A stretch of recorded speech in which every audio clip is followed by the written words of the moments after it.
안녕하세요. 안녕하세요. 많이 와주셔서 비가 와서 많이 안 올 줄 알았는데 다 그동안 끝났더니 와 계시네요. 다시 한번 부탁드리자면 시작 1시 반이니까요. 그때부터 함께 해주셨으면 좋겠다라는 말씀을 드리고 시작을 하도록 하겠습니다. 오늘은 역대하랑 열왕기하 말씀을 가지고 히스기야를 중심으로 설교를 좀 나눠보려고 합니다. 사람은 자기 얼굴을 못 본다는 거 아시죠? 그렇죠? 사람은 자기 몸, 손, 발 볼 수 있습니다. 왜요? 눈이 여기 있잖아요. 그렇죠? 사람은 자기 얼굴을 못 봅니다. 왜요? 눈이 여기 있잖아요. 그렇죠? 사람은 자기 얼굴을 못 봅니다. 그래서 사람이 자기 얼굴을 보려면 뭐가 필요합니까? 도구가 필요하죠. 매체가 필요합니다. 거울에 비춰서 자기 자신을 보는 거죠. 사람은 그냥 자기 얼굴을 못 봅니다. 그래서 거울을 통해서 자기 자신을 볼 수 있습니다. 그래서 자기를 본 다음에 내가 이렇게 생겼구나, 이렇게 이쁘구나, 이렇게 못생겼구나, 살이 쪘구나, 얼굴이 부었구나, 얼굴이 줄어들었구나, 얼굴이 늙고 있구나 볼 수 있습니다. 그렇죠? 그러니까 거울을 통해서 나를 보는 거예요. 사람들 재밌는 건 뭔지 아십니까? 사람들은요 좀 잘 나오는 거울을 보고 싶어 합니다. 그렇죠?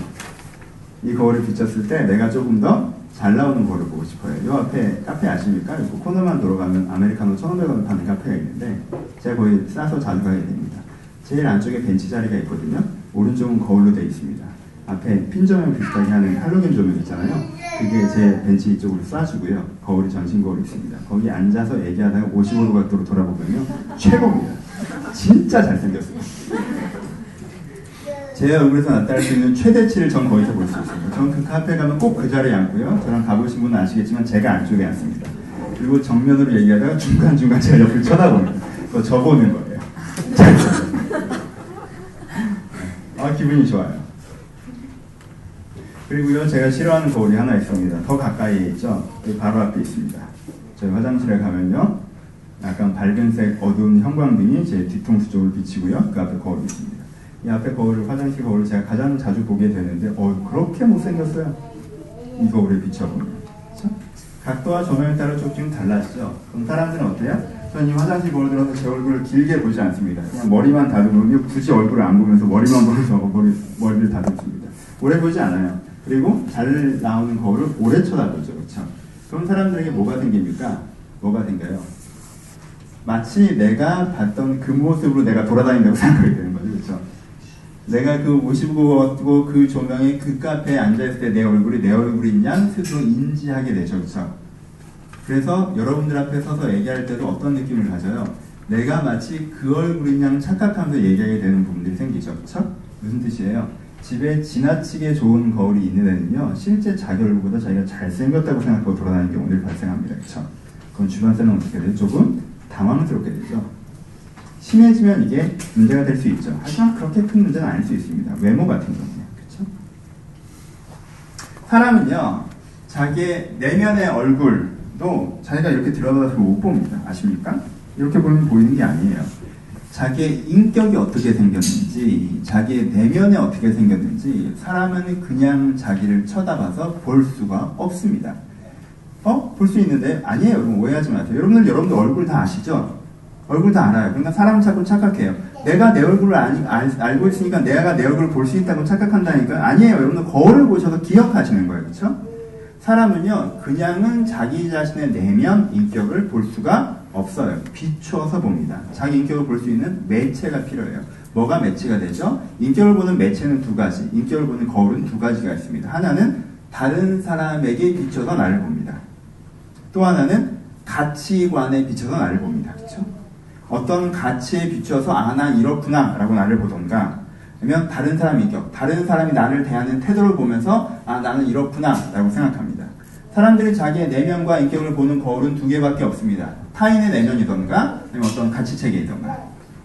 그런데요, 재미있는 거는요, 사람의 내면도 똑같아요. 사람들은요, 자기가 조금 더 멋있게 비춰지는 거울을 더 좋아합니다.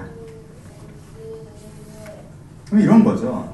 집에 가면은 가족들이 저를 구박합니다. 가족들이 나를 함부로 대해요. 아내가 내 약점과 단점을 다 정확하게 보고 있기 때문에 나에 대해서 자꾸 뭐라고 해요. 근데 회사에 가면요, 내가 일 잘한다고 칭찬받습니다. 멋있는 롤모델이라고 후배들이 얘기해 줍니다. 상사가 어디서 너 같은 게 들어왔냐고 칭찬해 줍니다. 그럼 얘는 어디가 있고 싶을까요? 얘는 맨 회사로 갑니다. 그래서요, 집에서 누워있을 때보다 사무실에서 앉아있는 곳에 더 안정감을 느낍니다. 왜요? 거기서는 자기가 멋있게 비춰지니까 그렇습니다. 그 반대도 존재하죠. 가면 깨져요. 하나 깨집니다.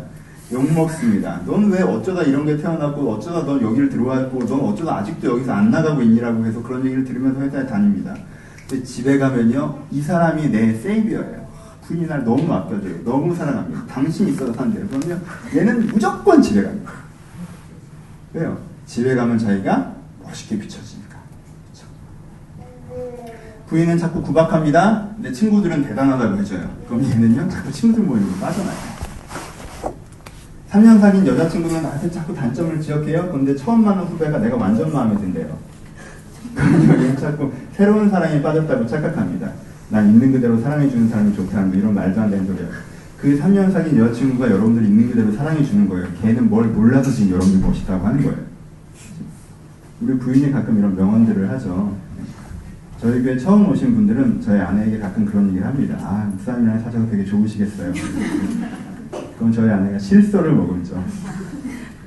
살아보라는 표정으로. 아, 너 처음 왔구나? 1년 있다 얘기하자. 라고 하면 3, 4년쯤 저를 알게 된 수경이 뭐 이런 친구들은 아내가 오면 손을 잡고 사모님 고생이 많으세요. 이래 합니다. 간단하게 보면 사람이 어리석으려면요 자기가 멋있게 비춰지는 곳만 자꾸 찾아다니게 돼요. 그리고 자기가 멋있게 비춰지지 않는 곳은 자꾸 안 가려고 합니다. 그 멋있게 비춰지는 사람들 앞에만 서는 거예요. 가치관도 마찬가지예요. 엄마랑 아이랑 싸우는 제일 큰 이슈, 아이는 아니죠. 엄마랑 조금 나이 되는 자녀랑 해주는 메인 큰 이슈, 청소년기에 엄마가 나한테 해주는 게 뭐가 있는데? 라고 얘기합니다. 아이의 가치관은 뭐예요? 정서적으로죠. 그렇죠? 그럼 엄마는 애한테 얘기해요. 내가 너한테 못 해준 것도 뭐가 있냐? 무슨 기준이에요? 물리적인 기준이죠. 재정적인 기준이에요. 그렇죠? 둘 다 뭘 사용하는 거예요? 자기에게 유리한 기준을 사용하는 거죠. 그렇죠? 엄마는 얘기하면 내가 너한테 못 해준 게 뭐가 있냐? 애는 얘기하면 엄마가 나한테 해준 게 뭐가 있냐? 서로 뭐가 다른 거예요? 기준이 다른 거죠. 자기한테 유리한 기준을 씁니다. 그렇죠? 마찬가지예요. 젊었을 때는 아무것도 없던 나약하고 초라하고 사회적 위치가 없을 때는 뭔가 세상이 이렇게 돼야 되고 세상이 저렇게 해야 되고 어떤 가치관의 기준으로 자기 가능성의 기준으로 자기를 평가하다가 조금만 사회적으로 성공을 경험하면 결과의 기준 난 이만큼 해내는 사람이 이만큼 있는 사람이 이만큼 이룬 사람이라는 결과의 기준으로 자기를 평가하려는 경향성들이 강하다는 거죠. 사람들은 뭐가 있어요? 자기가 멋있게 비춰지는 걸 좋아합니다. 그래서 찾고요 자기가 멋있게 비춰지는 거울을 찾아다녀요. 외모를 그렇게 하시는 건 큰 상관없어요. 이왕이면 내가 잘생겼다고 생각하고 살아가는 게 좀 낫지 않아요? 엄청난 문제가 생기지는 않습니다. 사람들이 좀 의아할 뿐이죠. 왜 저 얼굴을 가지고 본인이 되게 잘생겼다고 생각할까? 좀 의아해들 하시면 괜찮아요. 하지만 내면의 같은 경우에는 내가 내 내면을 그렇게 비췄을 것 같은 경우에는 무슨 문제가 발생하죠? 발전 없는 내면과 자기 포장이 발생하죠. 그렇죠? 난 내가 문제가 없다고 생각하기 때문에 발전 없는 내면이 형성됩니다. 그렇죠? 그리고 이건 그럼 뭐를 표현하는 거예요? 문제가 많은데 문제가 없는 그냥 스스로를 포장하는 자기 포장이 발생하게 된다는 거예요. 그래서 이 두 가지는 그 사람의 내적 정체, 내적 왜곡, 그리고 그 사람의 지속적으로 성장하지 못하는 성장 가능성을 낳는 거에 치명적인 역할을 하기도 한다는 것입니다. 백설공주 얘기 아십니까? 백설공주 얘기의 에피소드 1, 올드 버전을 한번 봅시다. 한 공주님이 계셨어요. 이 공주님께서는 탁월하신 분이셨습니다. 먼저 외모는 기본적으로 그 당대 가장 아름다우신 분이었어요. 누가 봐도 이 공주님이 가장 이쁘다라고 얘기할 만한 공주님이셨습니다. 근데 이분은요 카리스마를 갖추셨습니다. 지도력과 역량을 갖추셨어요. 그래서 귀족의 피가 느껴졌습니다. 그냥 여성적으로 있는 것이 아니라 뭔가 주도적이고 권위가 있어 보이고 사람들과 조직들을 관리해내고 하는 것에 굉장히 탁월하신 분이셨습니다. 세 번째, 이분은요 그 당시에 전문 분야에서 최고를 달리던 분이에요. 그 당시에는 모든 기술들이, 화학들이, 물리들이 마법이란 이름으로 사용될 때였는데 이분은 마법사다라는 칭호를 받을 정도로 그 당시에 가장 파퓰러했던 영예의 전문 분야에서 최고의 전문가이기도 하셨습니다. 이분은 너무 이렇게 아름답고 능력있고 권위가 있으셔서 왕비가 되셨습니다. 그 왕비가 되시자마자 왕을 능가하는 왕비가 되셨습니다. 나라의 조직을 실제적으로 운영하셨고요. 통치자의 권력을 실제적으로 가지셨고요.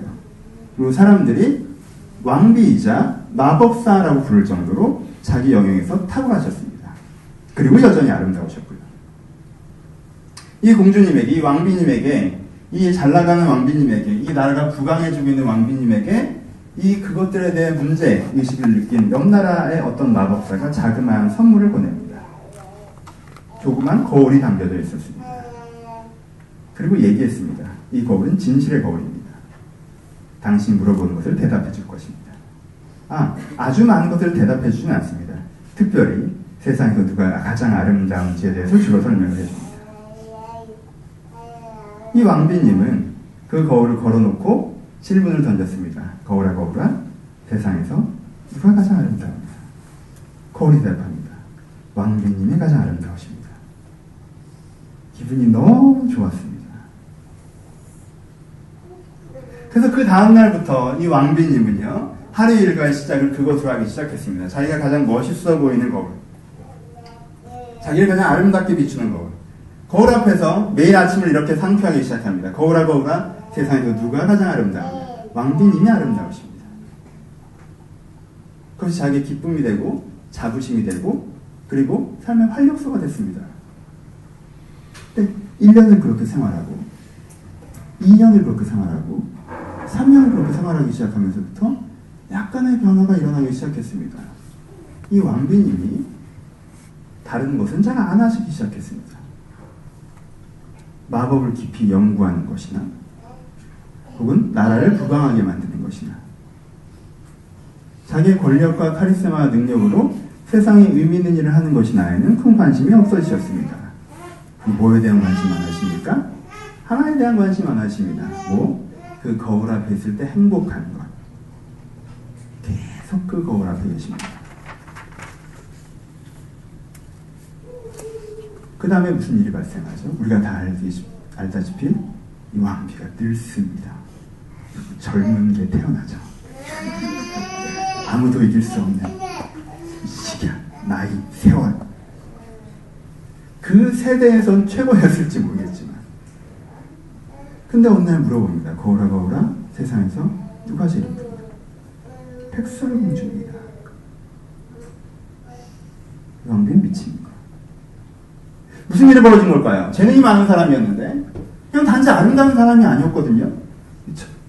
자기 전문 분야에서 탑을 달리는 사람이었습니다. 권위와 권력이 있던 사람이었어요. 그리고 미모 하나가 자기의 전부인 것처럼 생각하고 살았던 사람이 아니었습니다.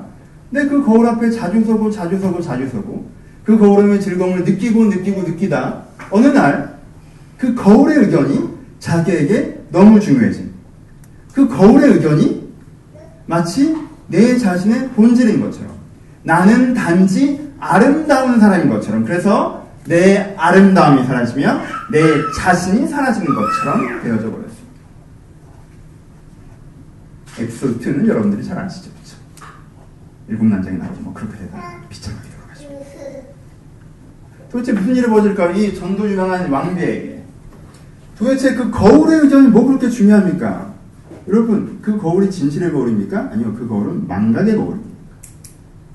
누가 더 이쁜지에 대한 기준은 모든 사람이 달라져 있습니다. 저는 우리나라 김태희가 제일 이쁘다고 생각하지 않습니다. 구하라가 좀 낫다고 생각하지 않으십니까?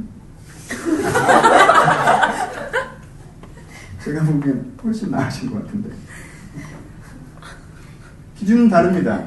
근데 이 왕비는 어느 날부터 왜 자기에게 실제 나타나서 자기를 사랑해주지도 안아주지도 않는 그 거울 속에 있는 이상한 가면의 말이 미의절적인 기준인 것처럼 받아들였을까요? 자기 자신을 평가하는 것처럼 받아들였을까요? 자기의 전체를 보여주는 것처럼 받아들였을까요? 처음엔 그저 재미삼아 시작한 일이지만 어느 시점에서 그 거울에게 이 왕비가 먹혔다는 것을 알 수 있으시겠습니까? 이 스토리에서 가장 큰 악인은 왕비가 아닙니다. 거울입니다. 백설공주도 그 거울을 버리지 않는다면 40년 뒤에 똑같은 짓을 하게 됩니다. 가장 큰 악인은 거울입니다. 거울은 두 가지 성취를 이뤄냅니다. 뭐예요? 재미 있는 사람이 아무것도 하지 않고 인생을 낭비하게 만들었습니다. 두 번째, 그리고 그렇게 낭비된 어느 시점에서는 그 거울은 이 사람을 배신해버립니다. 그럼 이 사람은 다시 그 거울을 얻고자 몸부림을 칩니다. 친구들이 여러분들 좋아하십니까? 거기 가면 내가 멋있어 보여요? 그 친구들만 찾아다니죠. 친구들이랑 항상 있죠. 다 다른 많은 일을 해야 될 그 삶과 시간들을 그 친구들과 보내느라 인생을 허비하겠죠. 그러다 어느 날 그 친구들과의 관계가 깨지기 시작합니다. 직장에서 인정받으십니까? 전도 유망하십니까? 아, 직장에 가면 내가 멋있어 보여요? 직장에 보면 내가 가치 있어 보입니다. 삶의 현장에서 내가 정말 잘 나가는 사람인 것처럼 느껴져요. 그렇게 10년, 20년, 30년 달려갑니다. 신납니다. 행복합니다. 자부심이 넘칩니다. 근데 어느 날 거울아 세상에는 누가 제일 이쁘니? 백설공주란 대답을 들을 날이 온다는 것입니다. 누군가 치고 올라와요. 난 더 이상 유능한 사람이 아니에요. 이 회사는 더 이상 나를 원하지 않습니다. 그때 무너지는 자기 자신을 지켜내실 자신 있으십니까? 망각이고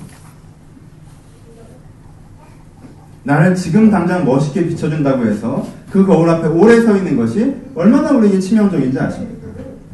지금 오늘 그 사람 얘기를 하고 있습니다. 이 사람 원래 위대했던 사람입니다. 히스기야. 히스기야가 얼마나 대단한 사람들인지 잘 아십니까? 히스기야는 두 가지로 대단했던 사람이 있습니다.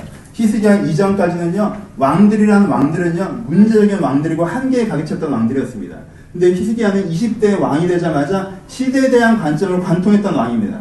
말씀과 율법의 통찰하에서 이 시대가 이렇게 됐던 문제가 무엇이고 이 시대에 대해서 바른 대안이 무엇이며 또 이 시대가 어디로 가야 되는가에 대한 대안을 제시하면서요, 20대의 왕으로 등극하자마자 나라를 리모델링 했습니다. 엄청난 일이었죠. 이거보다 더 대단한 건 무엇인지 아십니까? 그가 아시리아라는 대제국이 세계의 모든 나라들을 초토화시킬 때, 아시리아가 북이스라엘도 멸망시켰고요, 그 주변 나라도 멸망시키면서 세계의 모든 나라를 초토화시켜 나갈 때, 아시리아가 그렇게 세계를 주도해 나갈 때 이 히스기야는 그 아시리아에 대항해서 나라를 지켜냈습니다. 무엇으로? 하나님의 힘으로. 아시리아의 대군이 예루살렘 코앞까지 몰려와서 너희가 우리를 이길 수 있겠냐고 아시리아의 황제가 비웃을 때, 그가 그 황제가 비우는 편지를 보였을 때 그 편지를 하나님 앞에 펼쳐놓고 하나님 보시옵소서, 이렇게 하나님을 비우는 이들을 그저 보시겠습니까? 라고 주님께 매달림으로 말미암아 엄청난 영적 승리에 해당되는 전쟁의 승리를 가져왔던 사람이 히스기야입니다. 어떤 의미에서 히스기야는 다윗보다 위대합니다. 왜요? 다윗은 제로섬에서 뭔가 시작했지만요, 히스기야는 무너져 내리고 있었던 성을 다시 일으켰기 때문입니다. 폭주기관차처럼 멸망으로 달리고 있었던 그 이스라엘이라는 유다라는 열차를 반대 방향으로 달리게 했던 사람이에요. 여러분, 가만히 있던 데서 뭔가 만들어내는 게 조금 더 쉽지 않습니까? 반대 방향으로 달리는 열차를 다시 제대로 달리게 하는 게 얼마나 어려운 일입니까? 히스기야는 역사의 스트림을 바꿨던 사람입니다. 위대했던 사람이에요. 위대한 사람이에요. 근데 오늘 그의 말년의 장면 중에 몇 가지 장면이 나오고 있습니다. 첫 번째 장면. 이 위대했던 사람에게 무슨 일이 벌어집니까? 하나님께서 얘기하십니다. 네가 죽을 것이다. 그러니까 주변을 정리해라. 여러분, 이 얘기를 듣고 쿨하게 그냥 그럼 저 오늘 죽군요. 예, 제가 정리하겠습니다. 하나님은 3일, 5일, 7일 이사 날짜가 언제죠? 제가 천국으로 이사를 가야 되는데. 이런 사람 없어요. 그럴 수 있어요. 저한테 하나님이 지어놓게 일주일 뒤에 죽는다. 주변을 정리해라. 정리가 안 됩니다. 좀 살려줘요. 그렇게 척한적으로 딸과 어린 이유가 많을 거예요. 저도 히스기야가 막 다시 살려달라고 하는 건 문제가 안 될 수 있어요. 근데요, 포인트가 애매하게 흘러갑니다. 보면요, 이 역대기의 장면을 보면요, 어떻게 평가하고 있느냐면요, 그가 하나님께서 살려주셨는데도 그에게 감사하지 않았던 분은 문제제기하는 분이 역대기에 나옵니다. 이런 게 없는 부분이죠. 그렇죠? 아니 근데 되게 이상하지 않아요? 하나님께서 너에게 생명을 취해가리라고 하셨다가 네가 간절히 기도하자 다시 한번 살려주셨어요. 그럼 보통 어떻게 돼야 돼요? 감사하게 되지 않겠어요? 여러분, 감사할 거 아니에요. 내가 죽을 뻔했는데 하나님께서 다시 살려줬어요. 그럼 감사하잖아요. 근데 히스기야는 감사를 안 했어요. 왜 감사를 안 했을까요? 그가 살려달라고 했던 기도문을 보면 그게 감사하지 않았던 이유를 알 수 있습니다. 보통 제가 아까 잠깐 얘기했죠? 누가 지금 나에게 너 죽어야 된다라고 얘기하면, 하나님께서 지금 나에게 너 지금 죽어야 된다고 얘기하면 대부분의 사람은 뭘 얘기해요? 현재를 얘기합니다. 내가 지금 죽으면 안 되는 이유. 아이가 어리고 하고 있는 사역이 있고 아직 이 땅에서 내가 해야 될 일들이 남아있고, 보통은 이렇게 얘기해요. 근데 히스기야가 뭔 얘기하는지 아십니까? 옛날에 했던 얘기합니다. 하나님, 제가 하나님께 어떻게 일했던 것들을 기억하옵소서. 제가 어떻게 하나님의 마음에 들게 했던 것을 주님께서 기억해 주시옵소서라고 기도합니다. 무슨 뜻이에요? 하나님, 제가 이런 업적을 세웠던 사람이라는 걸 기억하셔야 됩니다. 제가 하나님께 얼마나 잘해줬던 사람인지 아셔야 됩니다. 제가 하나님 앞에서 얼마나 대단한 일을 했던 사람이 하나님께서 기억을 하셔야 됩니다. 그러니까 그런 위대한 업적을 이룬 나를 이렇게 빨리 데려가시면 안 됩니다. 라는 주제로 기도합니다. 그런지 알겠어요? 그러니까 감사할 이유가 없는 거죠. 왜? 나는 당연히 더 살아야 되는데 하나님이 괜히 죽이려고 했다가 하나님 저 그러면 아시면 안 돼요. 이렇게 파악이 안 되세요? 제가 지금 더 살아야 되는 케이스예요. 지금 난 무병장수 100세까지 행복하게 살 만큼 대단한 일을 하는 사람인 거 모르시겠어요? 라고 하나님께 얘기하는 거예요. 그래서 다시 살려줘도 감사가 없습니다. 히스기야가 어떤 거울로 자기를 보기 시작합니까? 자기의 업적의 거울로 자기를 보기 시작합니다. 난 누구예요? 난 이런 대단한 일을 해낸 사람입니다. 그리고 그 다음부터는 뭐예요? 쉬는 사람이죠. 아무것도 안 했어요. 내가 해야 될 제일 위대한 일을 했으니까. 자꾸 하나님에 대해서 얘기하라고 하면, 은혜에 대해서 얘기하라고 하면, 사명에 대해서 얘기하라고 하면 미래가 아니에요. 현재가 아닙니다. 내 사명은 이미 이뤘어요. 내 은혜는 이미 받았고요. 난 그런 대단한 일을 한 사람이에요. 과거를 얘기하면. 여러분, 히스기야가 간증했을 때 그 앞에서 이 사람, 네가 신앙이 별로 없구나라고 얘기할 수 있는 사람이 누가 있습니까? 그쵸? 그냥 신앙 있다고 그냥 인정받았어요. 어디 가나 존경받았고. 왜요? 너무 위대한 신앙의 스토리가 있잖아요. 이 얘기해서 다 껌뻑 죽을 거 아니에요. 내가 아시리아의 대군이 쳐들어왔을 때. 근데요, 지금 하나님의 보신 히스기야는 신앙이 있어요? 없어요? 없어요. 그때 얘기거든요. 뭐로 자기를 비춰봐요? 자기 과거의 업적으로 자기를 비춰봅니다. 두 번째, 바벨론에서 사신이 옵니다. 그렇죠? 열왕기에 보면 이 히스기야가 병들었다는 얘기를 듣고 바벨론에서 사신이 왔다고 표현하고 있는데요. 그 당시에 바벨론에서 왜 이렇게 히스기야에게까지 사신이 왔는지를 우리가 좀 다른 각도로 바라볼 필요가 있습니다. 바벨론 방백들이 히스기야에 사신을 보내어 그때 나타난 이적을 물을 때라고 역대기에 기록되어 있거든요. 바벨론에서 히스기야에게 사신을 보낸 이유는요, 병문안 온 게 아니었어요. 역대기에 보면 뭐라고 표현되어 있어요? 그 땅에 나타난 이적에 대해서 물었다라고 얘기하는. 무슨 이적이에요? 아시리아에게 멸망당하지 않았던 이적입니다. 여러분, 이게 얼마나 대단한 건지 아시겠죠? 대제국이 세상을 초토화시켰는데요, 강원도 절반 많은 나라가 살아남았어요. 그 제국을 패퇴시켰단 말이에요. 그럼 누구에게 롤모델이에요? 이 제국의 아래서 전쟁하고 살아가는 모든 나라의 롤모델이에요. 그렇죠? 그 당시 바벨론은요, 아시리아의 지역에 있는 조그만 나라였습니다. 그 당시 유다보다도 약한 나라였어요. 나중에 전체를 뒤집지만 지금은 아시리아 시대였어요. 근데 이 바벨론이라는 나라가 너무 궁금한 거예요. 아시리아를 어떻게 물리칠 수 있었을까? 궁상이가 전반적으로 조용해졌고요. 마음의 한등에 한긴 글씨 좀 강하게 나옵니다. 여러분 평균 됐으니까 신경 쓰지 않으셔도 돼요. 네. 이 아시리아의 대군을 말이 끊어진 김에 미안한데 히터 좀 꺼줄래요? 나는 조금 어려운데. 고마워요. 이 아시리아 대군이 어떻게 이 유다에게는 패배했었나? 유다가 그걸 이긴 이유는 무엇이었나요? 그 당시에 가장 큰 세계사적 흥행이었습니다. 그 비밀을 알고 싶다. 우리는 아시리아에게 대적하고 싶습니다. 아시리아 군대를 물리치는 어떤 파공법이 있는 것인가? 이 나라를 이끄는 힘은 무엇인가? 너무 궁금했어요. 그래서 보낸 거예요. 이 바벨론에서. 여러분, 아시리아를 이기는 힘이 무엇이었습니까? 하나님이었죠. 그때 히스기야는 뭘 할 수 있는 기회였어요? 세상에 하나님의 의미를, 가치를, 존재를, 능력을 선언할 수 있는 기회였어요. 근데 히스기야는 뭐에 집중합니까?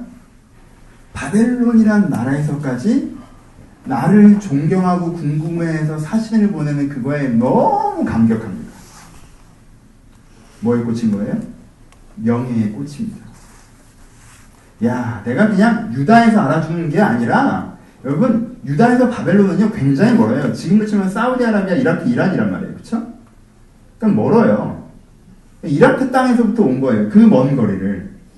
왜? 병문안 왔대요. 근데 핑계인 거 다 알아요. 왜 왔어요? 궁금해서 온 거야. 궁금해서. 배워가고 싶어서. 그럼 우리가 좀 된 거 같잖아요, 내가 대단한 거 같고. 있어 보이고. 여러분, 유다는 얼마 전까지 이 사람이 왕이 될 때는 유다는 어땠어요? 조금 있다 망하는 나라였어요.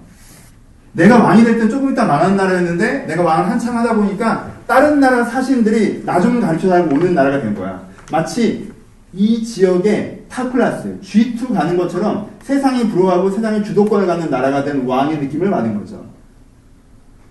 이 사람은요, 이걸 충분히 누립니다. 자기의 화려함을 보여주고요. 자기의 부유함을 보여주고요. 자기가 얼마나 잘 나가는 사람인지 안 보여주는 것 없이 다 보여줬다고 얘기해요. 그렇죠? 지금 이 유다의 성공을 무엇으로 설명한 거예요? 자기 자신과 자기의 소유와 자기의 재능으로 설명하는 거죠. 이사야가 왜 와서 이 나라가 어떻게 될 거로 얘기하는지 아시겠죠? 지금 뭐에 비춰봅니까? 자기 자신을? 자기의 명예에 비춰봅니다. 자기가 그렇게 명예에 비춰볼 수 있는 또 하나의 이유가 무엇입니까? 여기 간단하게 나와있죠? 엄청난 재산을 하나님께서 주셨습니다. 그렇죠? 엄청난 재산을 주셨어요. 지금 곡식과 희스기야에게 금, 보석, 향품, 방백, 보석, 보배로운 그릇들을 위하여 창고를 만들어야 될 정도로 귀금속이 넘쳐났습니다. 곡식과 세포도주와 기름과 산물들이 너무 많아서 창고를 세웠습니다. 짐승의 외양권과 우리를 다시 세웠어야 됩니다. 그리고 양떼와 소떼를 위해서는요, 아예 성읍을 세워야 되는 상황이 왔습니다. 그만큼 히스기야는 엄청난 부를 받았어요.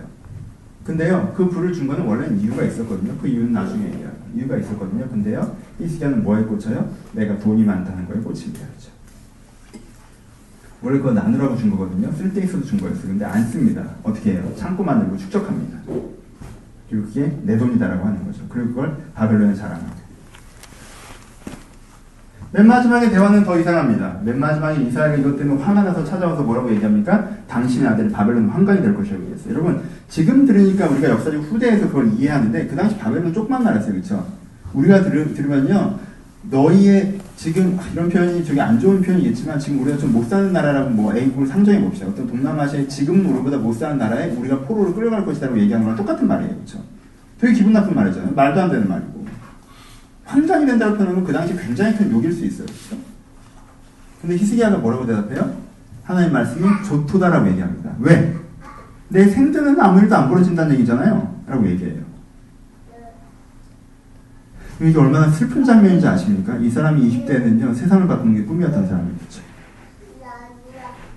이 사람이 20대에는요, 건강한 나라를 세우는 게 꿈이었던 사람입니다. 근데 이사야가 지금 네 젊을 때 꿈꿔왔던 꿈이 초토화돼 버릴 것이다. 하나도 이루어지지 않을 것이다. 결국 실패할 것이다 라고 얘기하는데도요, 이 사람은 대체 오케이랍니다. 이 늙은 히스기야는요, 젊은 자기를 배신합니다. 무엇에 거울에 비춰있기 때문에. 무슨 거울에 비추고 있는 거예요? 내 생전은 평안하다면. 무슨 거울에? 행복의 거울에 비춰있습니다. 나 요즘 행복해. 그럼 다 괜찮은 거지. 다 잘 되고 있는 거지. 아무 문제 없는 거지. 내가 죽을 때까지 행복하게 살 수 있어? 그럼 다 된 거야. 아무 문제 없어. 모든 문제가 해결된 거야. 내가 죽을 때까지 행복하다면 그 다음 세상이 어떻게 되죠? 나와는 상관없어. 나는 굉장히 주관적이고 이기적인 사람이 되는 거죠. 여러분, 히스기야가 보이십니까? 지금 히스기야는 삶의 어느 시점에서 자기를 비춰보는 거울이 바뀌었습니다. 삶의 어느 시점에서 히스기야는요, 명예로 자신을 비춰보기 시작해서, 부유로 자기를 비춰보기 시작해서, 자기의 업적으로 자기를 비춰보기 시작하면서, 그리고 자기가 갖고 있는 행복으로 자기를 비춰보기 시작하면서 그 거울에 비춰보니까 자기는 괜찮다라고 생각하기 시작했어요. 행복하고 만족스럽고 부족함이 없었습니다. 왜요? 이 거울을 쓰기 시작했으니까. 이 거울이 마음에 드니까. 두 가지를 봅시다. 여러분, 히스기야는 왜 그 거울을 좋아했을까요? 마녀라고 불려지는 그 왕비님과 똑같은 이유입니다. 그 거울 앞에 있으면 자기가 멋있어 보이니까요. 그 거울 앞에 있으면, 명예라는 거울 앞에 비춰보면요, 자기는 되게 멋있어 보여요. 히스기야가 갖고 있는 명예 대단한 거 아닙니까? 그 거울 앞에 비춰보면요, 자기는 대단한 사람이에요. 아, 하나님이 하셨죠? 그럼 자기는 그렇게 대단하지 않잖아요. 불하는 거울에 비춰보면 자기는 대단한 사람이에요. 이 불을 하나님 위해서 써야 된다? 아, 그럼 내게 아니잖아요. 대단할 게 없잖아요. 하지만 불하는 거울에 그냥 비춰보면 자기 이미 굉장히 많은 걸 갖고 있는 사람이에요. 업적이라는 거울, 그건 지나가는 것이 내가 또 하나님의 사역을 해나가야 되고, 그럼 이건 아무것도 아니에요. 자기가 멋있지 않아요. 하지만 옛날에 그 일을 해난 대단한 사람이라는 거울에 비춰보면 자기는 멋있는 사람이에요. 행복하게 사는 것이 아니라 의미 있는 삶, 가치 있는 삶. 그렇게 하면 자기는 멋있잖아요. 그럼 행복하게 사는 게 최고지? 라고 그 거울에 비춰버리면 자기는 지금 너무나도 멋있는 사람이에요. 자기는 이미 모든 게 완료되고 완성되고 끝난 사람이라는 것입니다. 이유는 딱 하나예요. 그 거울에 비춰보면 자기가 멋있어 보니까. 그 거울 앞을 떠나고 싶어 하지 않습니다. 그래서 결국 어떻게 되죠? 히스기야는 자기의 모든 재능과 가능성과 역량을 낭비합니다. 그럼 이 히스기야가 어디까지 갈 수 있었을까요? 여러분, 히스기야는 굉장히 멀리까지 갈 수 있었습니다. 히스기야, 하나님이 히스기야한테 너 죽어라고 얘기한 이유가 뭔지 아세요? 진짜 죽이려고 그렇게 하셨겠어요? 아니에요. 지금 죽은 것처럼 사니까 그러신 거예요. 지금 오늘 해야 될 일이 있는데, 오늘 바라봐야 될 꿈이 있는데, 오늘 바라봐야 될 사명이 있는데요. 그건 할 생각이 없고요. 얘가 죽은 것 같이 살아요. 또 하나님께서 그러신 거예요. 그렇게 허송세월할 거면 그냥 차라리 올라와 라고 하신 거예요. 하나님께서 널 죽이겠다고 얘기하시는 건 처벌하시거나 처단하시는 게 아니라 네가 사는 것 같이 살아야 되지 않겠냐고 말씀하셨던 거란 말이에요. 사는 것 같이 사는 게 뭐였어요? 이미 얘기했죠. 히스기야는요, 이 나라를 그저 살려내는 정도가 아니라 이 나라를 살려내는 사건을 통해서 바벨론과 아시리아와 세상과 열방 가운데 하나님이라는 새로운 가치를 선포할 수 있는 기회를 갖고 있었어요.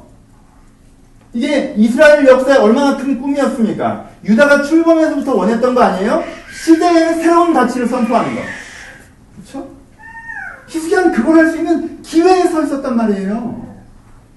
세상을 바꿀 수 있는 기회에 서 있었어요.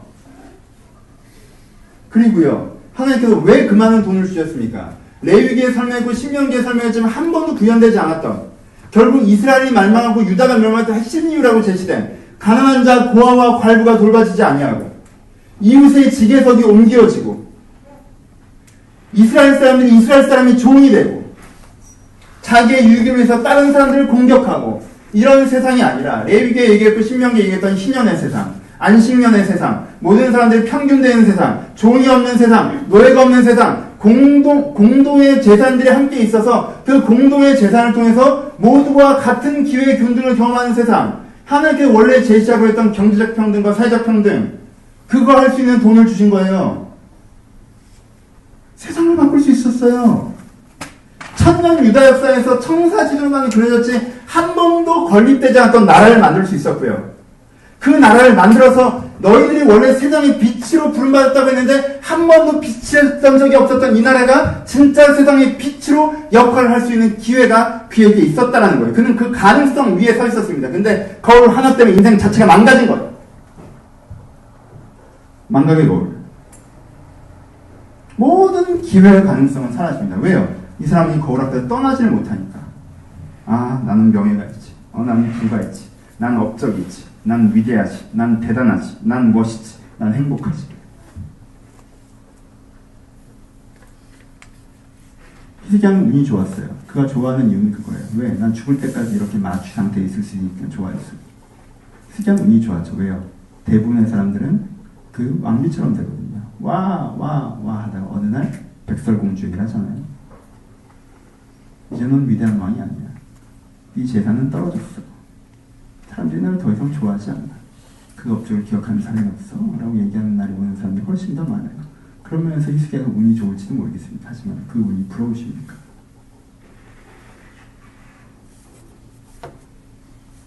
망각의 거울 앞에서 세월을 낭비하여 자기 인생에 가지고 있었던 모든 가능성을 제로로 돌려버린 사람.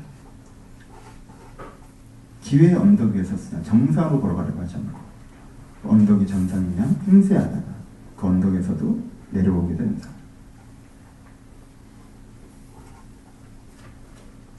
히스기야의 이름이 굉장히 슬픈 얘기입니다.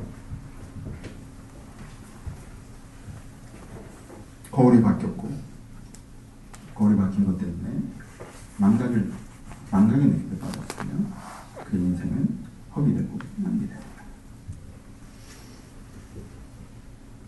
여러분들은 언제 좋아요? 언제 멋져 보여요?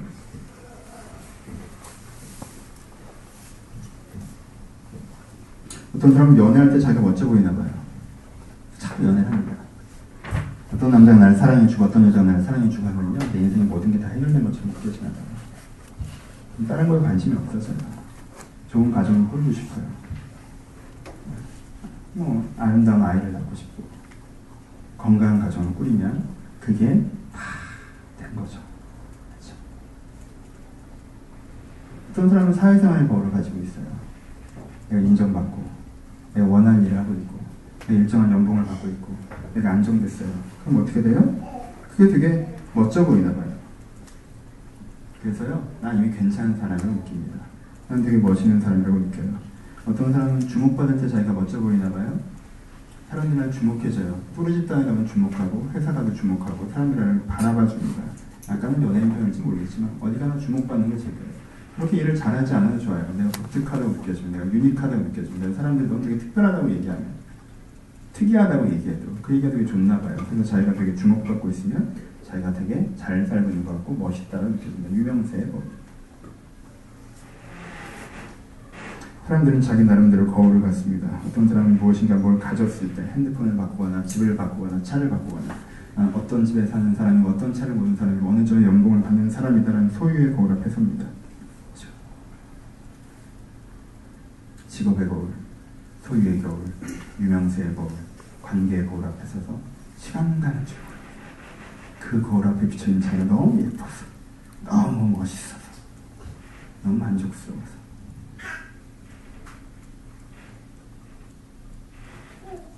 그렇게 그 인생의 기회가 낭비되어져요. 목사님 무슨 말씀하십니까? 저를 아시면서 어떻게 그러세요? 저는 가진 것도 없고 인정도 못 받으며 얼굴도 이 모양이고 사람같이도 없고 혼자인 거 아시잖아요? 라고 얘기할지도 모르겠어요. 여러분들 그런 분들이 있으시잖아요. 괜찮아요. 여러분 여기에 해당되지 않습니까? 아니죠? 여러분들 여기에 해당되죠? 여러분들은 그냥 그 거울 앞에서 백설공주란 내단을 들은 거예요. 그리고 다시 한번 내 이름을 듣고 싶어서 난리가 난 거죠. 다시 한번 내 이름을 말해달라고. 내가 어떻게든 내가 사회적 위치에 갈 테니까, 어떻게든 내가 노력을 할 테니까, 어떻게든 새로운 연애를 시작할 테니까, 어떻게든 돈을 모을 테니까 다시 한번 내 이름을 말해달라고.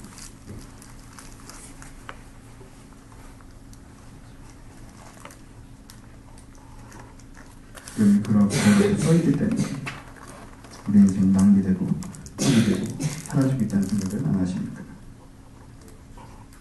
지난주에 민정이가 저한테 페이스북으로 잘 글을 하나 남겼어요.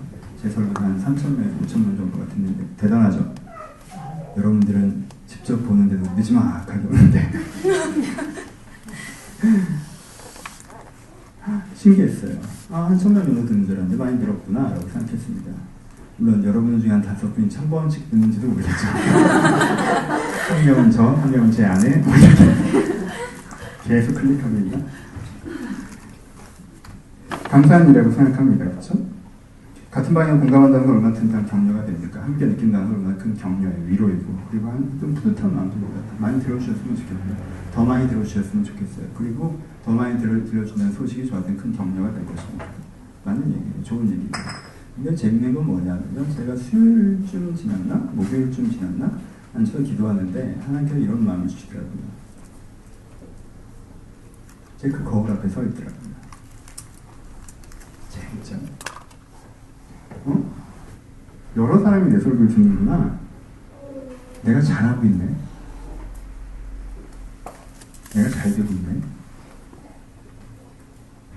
하나님께서 저한테 그런 마음을 주셨습니다. 도대체 많은 사람이 네 설교를 듣는 거랑 네가 잘하고 있는 거랑 무슨 상관인데? 많은 사람들이 네 설교를 듣고 있는 거랑 네가 잘 되고 있는 거랑 무슨 상관인데? 여러분 이 교회 가치가 그렇게 시작한 겁니까? 우리 목표가 그거였나요? 온라인에서 3,000명이 듣게 하자 이게 우리의 모토였나요? 그럼 우리가 그럼 성공한 것입니까? 온라인에서 10,000명이 듣게 하자 그럼 이 교회가 부흥한 것인가요? 이 교회 모토가 달성된 것인가요? 그런 식으로 얘기한다면 우리는 왜 대형교회를 비판하죠? 교회가 작아야 된다고 얘기하죠? 많은 사람이 있는 걸 쉽게 함부로 얘기하죠? 그런 식으로 얘기하면 조용기 목사님이 최고죠. 여의도는 누구도 당할 수 없습니다. 세계 최고의 교회는 여의도입니다. 그렇지 않아요? 그런 여의도가 존재하시는데 3,000명이 오는 것도 아니고 듣는다고 해서 우리가 뭔가 잘하겠다고 생각하는 거 되게 이상하지 않아요? 왜 사람들이 이렇게 쉽게 기준을 바꾸는 걸까요? 많은 작은 교회들이 처음에 시작할 때는 가치적인 기준을 얘기합니다.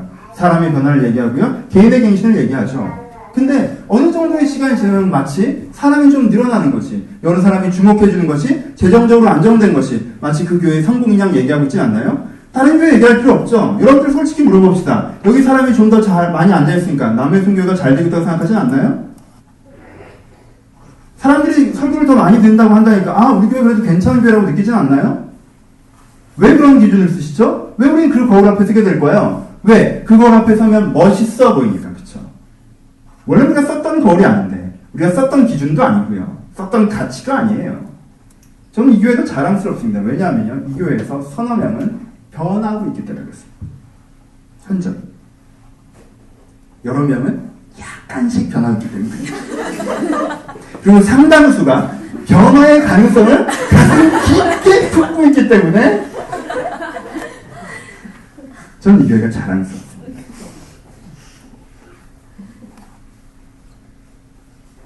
저는 진심이에요. 제가 그 기준을 잃어버리고 그 기준을 잊어버리고 다른 기준으로 내가 잘하고 있다고 생각하는 순간 저는 끝나는 거예요. 저는 다른 방향을 보고 뛰게 되는 거예요. 하나님은 제가 되게 불안하신가 봐요. 변질될까 봐. 뭐 좀 좋아하면 안 되냐? 네가 뭘 잘하고 있는데 꼭 이래야 돼?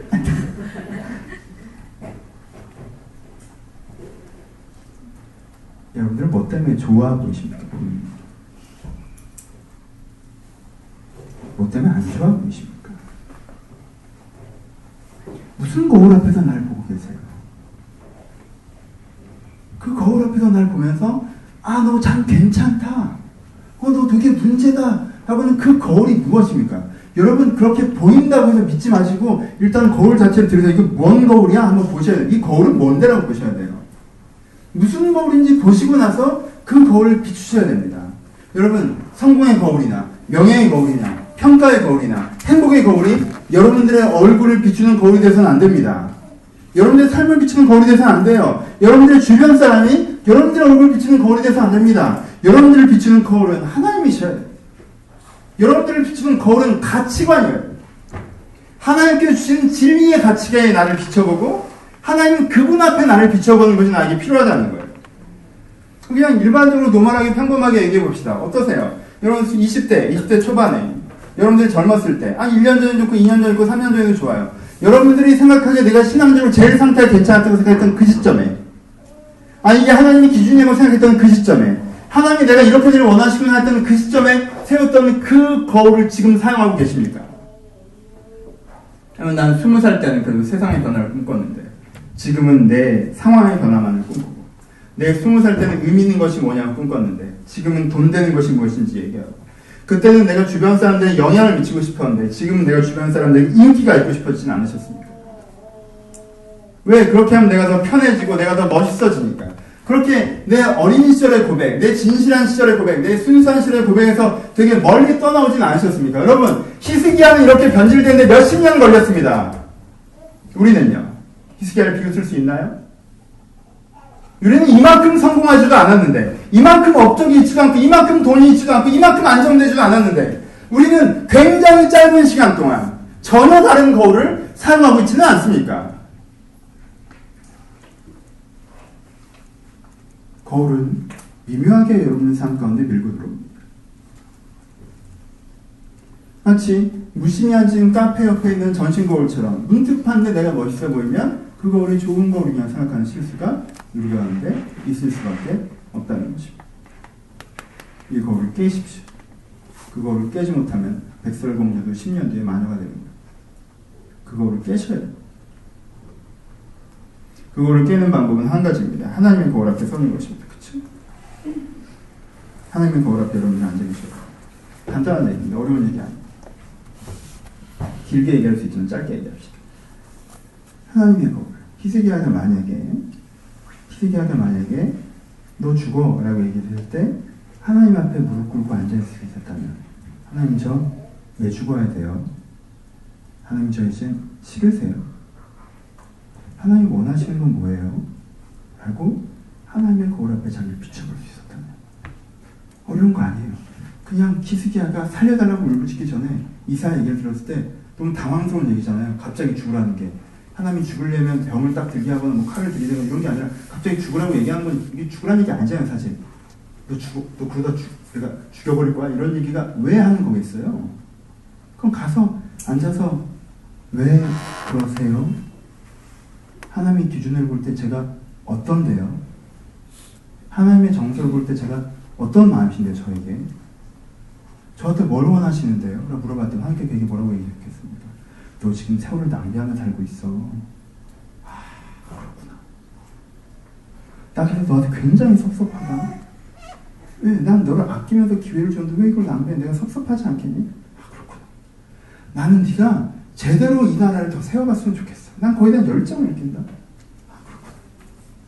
그럼 히스기야가 살려달라는 기도가 아니라 그에게는 할 필요도 없어요. 주여, 내가 다시 한번 주를 위해 뛰겠습니다. 라고 기도했겠죠.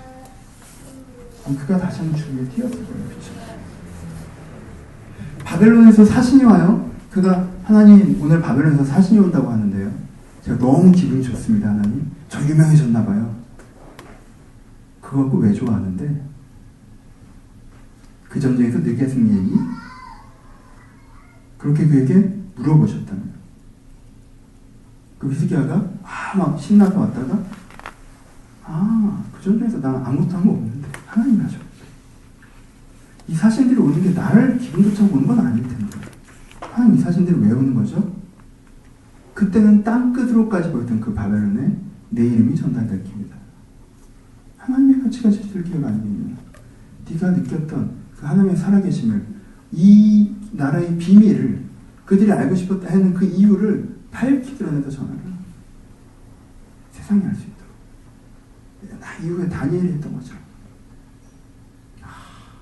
그 사명을 느끼지 않았을까요? 전도에 열정하지 않았을까요?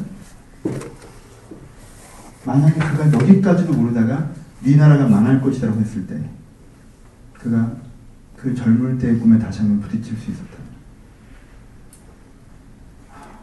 내가 무슨 짓을 한 거지? 내가 꿈꿨던 건 세상을 바꾸는 거였는데 내가 지금 배불러 터졌다고 아무 문제가 없다고 얘기하고 있구나. 내가 어떤 내가 혐오하던 인간이 됐지. 내가 어떻게 이렇게 늙은 왕이 되어버렸지? 난 죽을 때까지 청년 같은 왕이고 싶었는데 난 다윗이 롤모델이었는데 내 모습은 엘리 같고 사울 같네? 주여 나를 불쌍히 여기소서. 그가 하나님의 거울 앞에 자기를 비춰볼 줄 알았다면, 그 하나님의 거울 앞에 자기를 비춰보기를 시도했다면요, 히스기야 인생에 반전이 있었습니다. 여러분도 마찬가지예요. 그저 비춰보시면 돼요. 조용하게 가만히 서서 그분 앞에 앉으십시오. 그분 앞에 그저 앉으세요.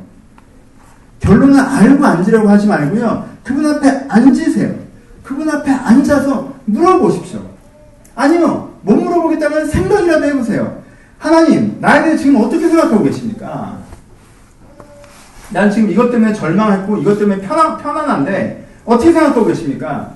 야, 그게 절망한 일이 아니라는 얘기를 들을 수 있지 않을까요? 그게 그렇게 좋아만 하고 네가 널브러진 일이 아니라는 얘기를 들을 수 있지 않을까요? 하나님 저한테 어떤 감정이십니까? 내가 서운하고 섭섭한 것도 많지만 사실 너에게 무슨 감정이시겠어요? 다시 한번 기회를 주고 싶은 마음이라고 여러분들 들을 수 있지 않을까요? 그리고 하나님이 이 땅을 향한, 여러분 인생을 향한 네가 뭘 할 수 있고 어떻게 될 수 있고 세상이 어떻게 되어간다는 하나님의 열정을 여러분들 다시 한번 느낄 수 있지 않겠습니까? 그렇고 보면 돼요. 하나님은 분명히 그렇게 얘기하실 거예요. 하나님은 분명히 그렇게 얘기하십니다.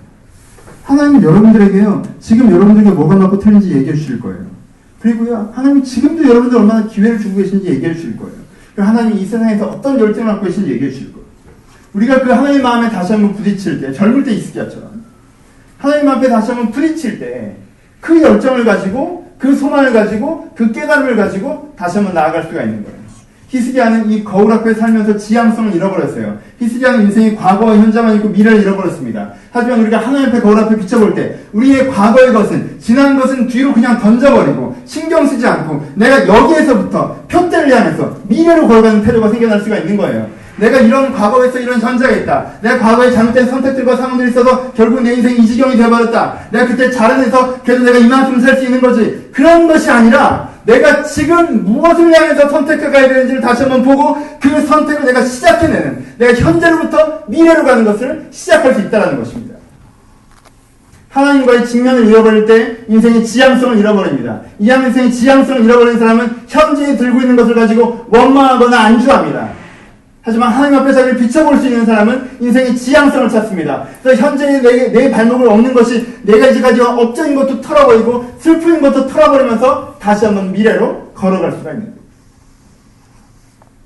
여러분들 이런 주님과의 직면이 필요합니다.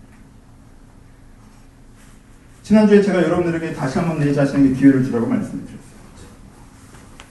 그럼 당연히 잘 되겠지, 어떻게든 되겠지, 긍정적으로 생각해보자 라고 얘기하는 것이 아니에요. 다시 기회를 주라고 얘기했어요. 기회를 주라고 얘기했어요. 하다 보면 어떻게 되겠지가 아니에요.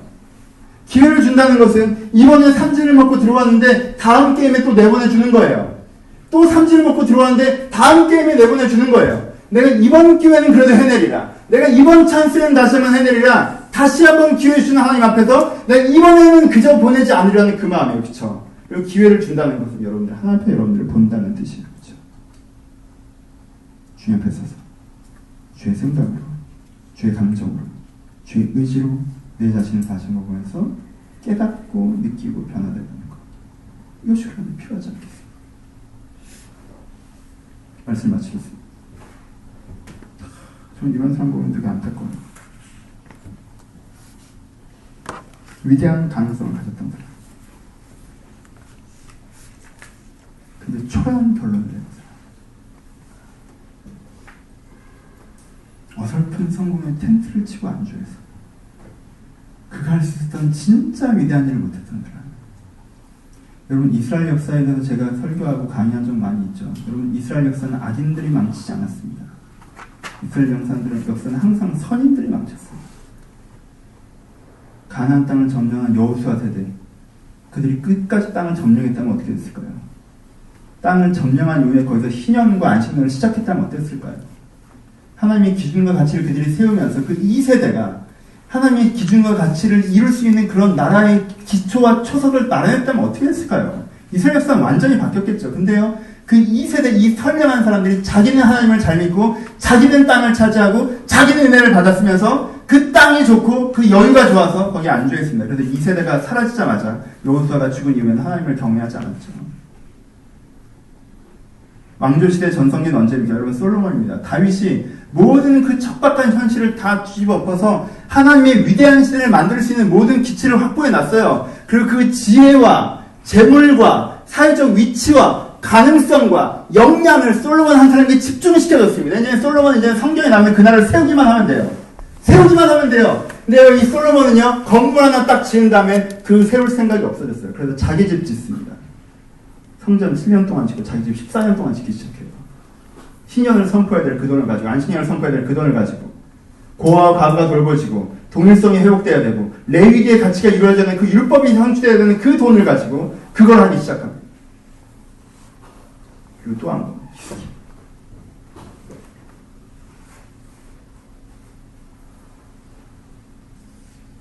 여러분, 나라는요, 나쁜 놈들이 많아서 망하지 않습니다.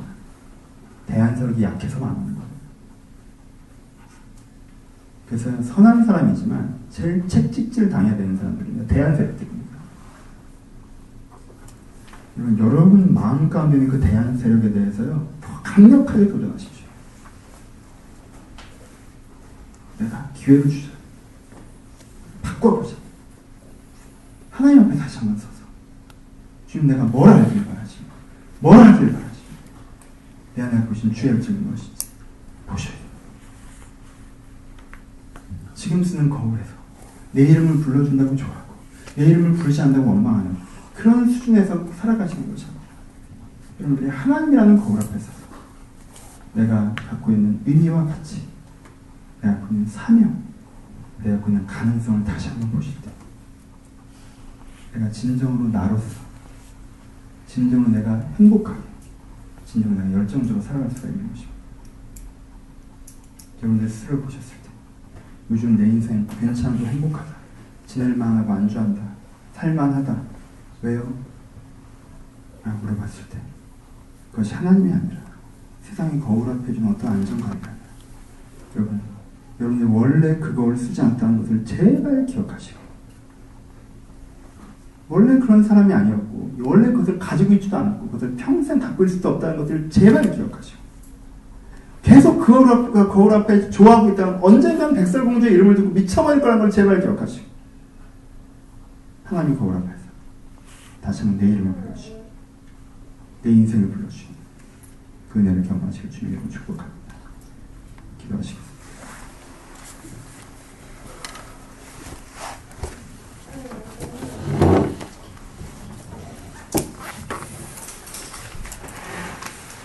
한번 생각해 보십시오. 한번 들여다보시고, 인생이 요즘에 비참하다면 비참한 이유가 무엇인지, 인생이 만족스럽다면 만족스러운 이유가 무엇인지, 여러분들이 비참과 만족의 결론을 내는 그 이유가, 그 거울이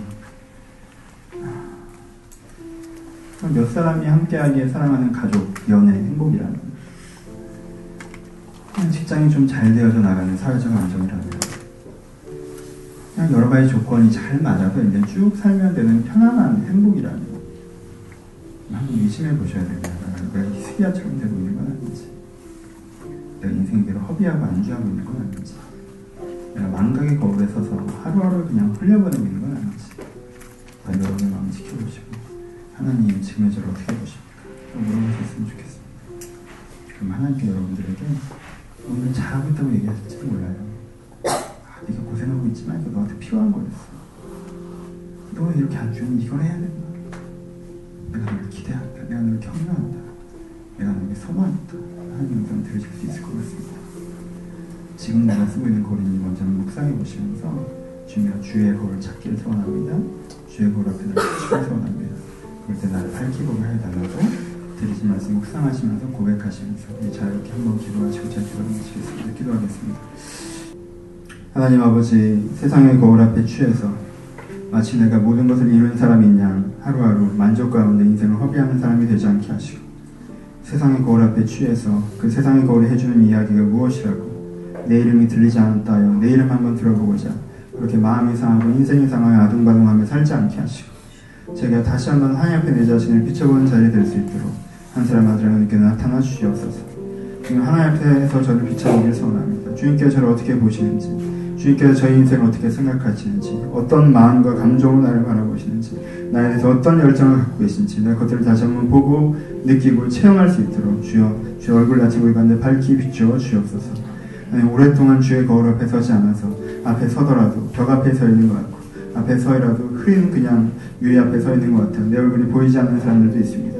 주님, 이들이 쉽게 포기하지 않게 하시고 이들이 거울을 닫기를 소원하오니 내가 비춰 보일 때까지 말씀의 거울을 닫게 하시고 기도의 거울을 닫게 하시고 은혜의 거울을 닫게 하셔서 하나님 앞에 내가 보기를 원한다고, 하나님 앞에 있는 내 모습을 비춰보기를 원한다고 간절한 추구 나가는 사람들 될 수 있도록 한 사람 한 사람에게 주님께서 이 은혜의 열정을 허락하여 주옵소서.